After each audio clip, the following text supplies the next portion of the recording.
earlier in the week, we reported during the show that Dak Prescott won't participate in the Cowboys' virtual offseason training program without his long-term deal. The plan was for Prescott not to be there for the normal offseason program, but obviously there isn't going to be a normal offseason program, at least not for now. And Stephen Jones, the Cowboys COO, kind of shrugged at the news, saying, well, it's all voluntary, and he's going to have his iPad and yada, yada. Look, the bottom line is you're trying to get your team ready for its first season with Mike McCarthy, and you're simulating what it would be like to have meetings and sessions at your facility, and the most glaring absence is going to be your starting quarterback. I think it is significant. I think it is something you don't shrug at, and this is Prescott's effort. Short of the July 15 drop-dead date for doing a long-term deal, this is his effort to squeeze the Cowboys to finally get him taken care of, and I understand why he's doing it. You got to use what you can to try to leverage the team to finally do the right thing and give you the contract you've been trying to get. Doesn't at some point the Jones family have to put up the white flag? I mean, I'm so curious about it. Not that I really don't care whether Dak Prescott makes $36 million over 5 or 34. But I don't really care, and I don't think fans really care. But with a new head coach, if the quarterback is not involved in the installations and he's not making every effort in July when you can carefully and doing it the right way, be throwing to your receivers with new offensive stuff.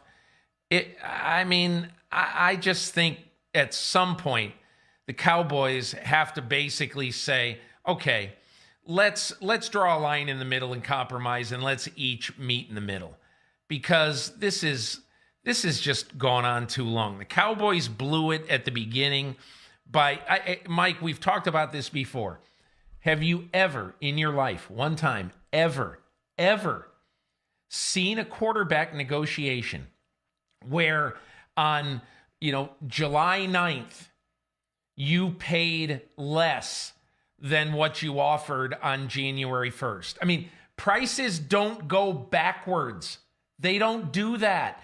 Prices go up. I don't know which way I'm going, but you know what I'm saying. Do the right thing. Get this done. Stop the madness right now.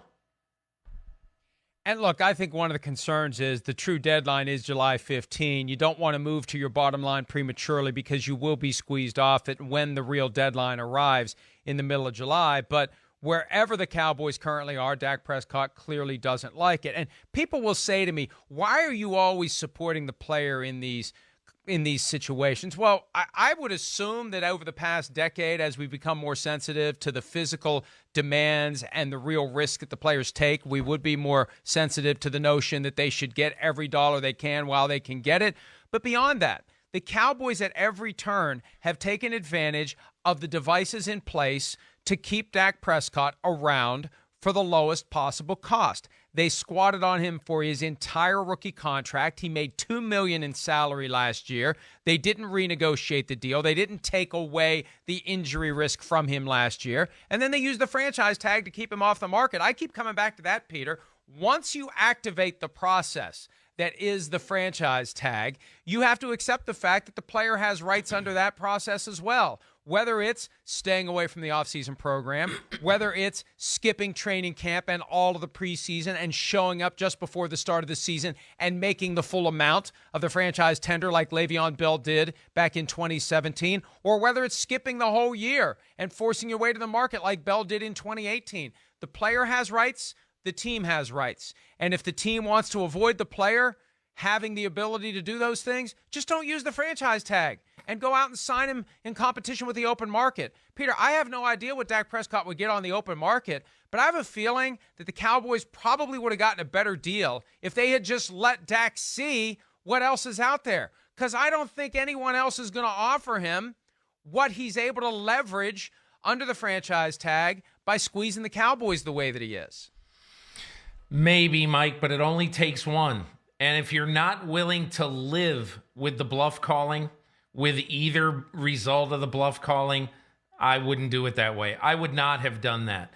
I believe, Mike, what is important in this case, I wrote a few weeks ago, that Mike McCartney, the agent for Kirk Cousins, who's done all these great deals for Cousins, basically because he and Cousins have never been afraid of playing at the franchise number. Most quarterbacks want to get the guaranteed number as absolutely as high as you can. All right, so now you look and see, okay, Kirk Cousins 33.0, and Goff 33.5, okay? Those decisions and those numbers are a result, to me, of smart business operations. And the fact is that Kirk Cousins, even though he isn't a top 5 quarterback in football, he's paid like one because he and his agents have been willing to stare into the abyss and say, I'm fine with a 1-year deal. I'll just play on this. I have confidence in myself, and at the end of this year, I'm going to get paid again. And every single decision he's made financially, along with Mike McCartney, his agent, have been absolutely correct. And I think Dak Prescott is going to move in that same direction unless he gets what he wants on a long-term deal.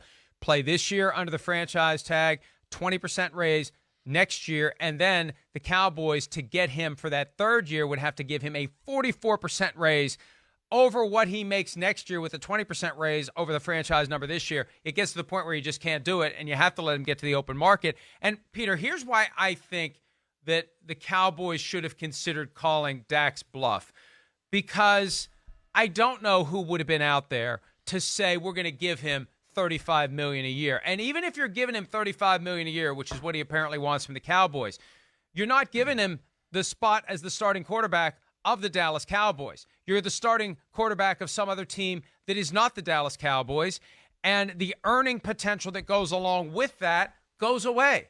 So you almost have to offer how much more? 2, 3, 4 million more per year to get him to not be the Cowboys quarterback. I think the Cowboys really could have made a power play here if they wanted to, and they could have said, we're not going to tag you. We're gonna offer you something, or just do transition tag. Have the right of first refusal. But whatever it is, say, hey, you want to leave? Fine. We'll go get Cam Newton. We'll go after Tom Brady. We'll find somebody else, and we're not going to let you hold us hostage. I'm surprised. I wonder if they thought about it, and I'm a little bit surprised they didn't do it, because I think at the end of the day, Dak's going to realize his best place is with the Cowboys. I guarantee you they thought of it, because Jerry Jones thinks of things like that. And I absolutely guarantee you they thought of this there's a couple of reasons, Mike. The first and the biggest reason is that Jerry Jones does not like to be held hostage by anybody. And you see, the reason this has lasted so long is that he does not like losing in these situations. That's number one. And I think number two, he really, really likes Dak Prescott. He really likes him as a person. He likes him as a player. He doesn't want this to end. He just simply doesn't. And so with that being the case, that's why you see why this thing gets so elongated, and it looks like it's never, ever going to end. So to my way of thinking, as I look at this right now, I think the best likelihood is that they get to July 15th and he does play on the franchise tag this year. And then he sings for his supper, Mike. If he's great and has a really, really good year, then the Cowboys are going to be in the same position again next year of having to pay a ransom to keep Dak Prescott. And it's like I say all the time. Pay $2 million more a year now than $15 million a year more 2 years down the road. It always happens with quarterbacks. And you think that 15 million number is crazy? I don't. I think the best quarterbacks in football, when this cap really starts, to go nuts, 2-3 years down the road, a really good quarterback's going to make $45 million a year. So, handle your business when you get angry and it seems outrageous, but it's going to seem a lot better number today than it will 2 or 3 years down the road. Hi, I'm Mike Tirico, and thanks for watching. Make sure to hit subscribe for the latest news and highlights from NBC Sports.